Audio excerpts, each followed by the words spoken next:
Yeni ildə Azərbaycanlı olan hər kəsin süfrəsində mütləq olmalı olan paytaxt salatını hazırlayırıq. Yəqin ki, siz də mənim kimi yeni il süfrəsini paytaxt salatsız təsəvvür edə bilmirsiniz.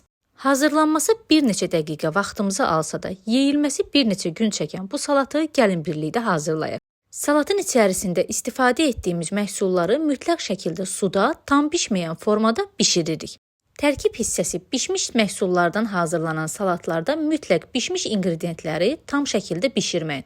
Doğramaq sizin üçün daha rahat olsun. Və nəzərinizdə saxlayın ki, hər bir tərəvəzin bişirilmə müddəti fərqlidir. Belə olduqda isə bütün tərəvəzləri bir qabda bişirməyin. Salatın dadının yaxşı olması üçün istifadə etdiyiniz tərəvəzlər ilə yanaşı olaraq smetan və mayonezin də keyfiyyətinə diqqət etməlisiniz. Paytaxt salatı kiminin istəyinə görə sadəcə mayonezdən, kiminin istəyinə görə sadəcə smetandan və mən əsasən hər ikisindən istifadə etməyi üstün tuturam. Belə olduqda dadı daha yüngül olur. Əgər sizdə mətbəx ilə bağlı daha çox sirlər öyrənmək istəyirsinizsə, mütləq kanala abunə olub dəstək olmağı da unutmayın. Və çalışın, videoların davamlı olması üçün reseptlərdən istifadə edərək hazırladığınız yeməklərin dadını mənimlə və izləyicilərim ilə də mütləq rəylərdə bölüşün. Gördüyünüz kimi, salatın içliyində istifadə etdiyimiz bütün məhsulları xırda şəkildə doğrayırıq.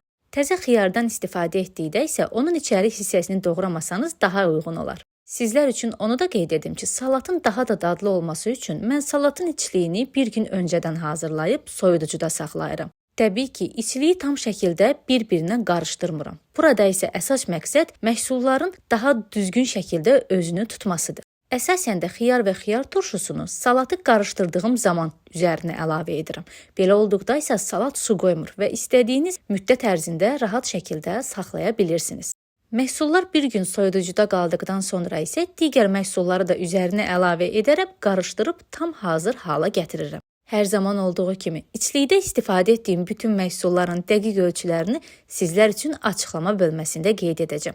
Reseptlərimdən istifadə edərək hazırladığınız hər bir yeməyin dadını mənimlə rəylərdə bölüşün.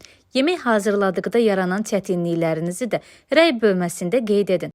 Yaranan hər hansı çətinliklərinizdə sizlərə kömək olmaqdan məmnun olaram.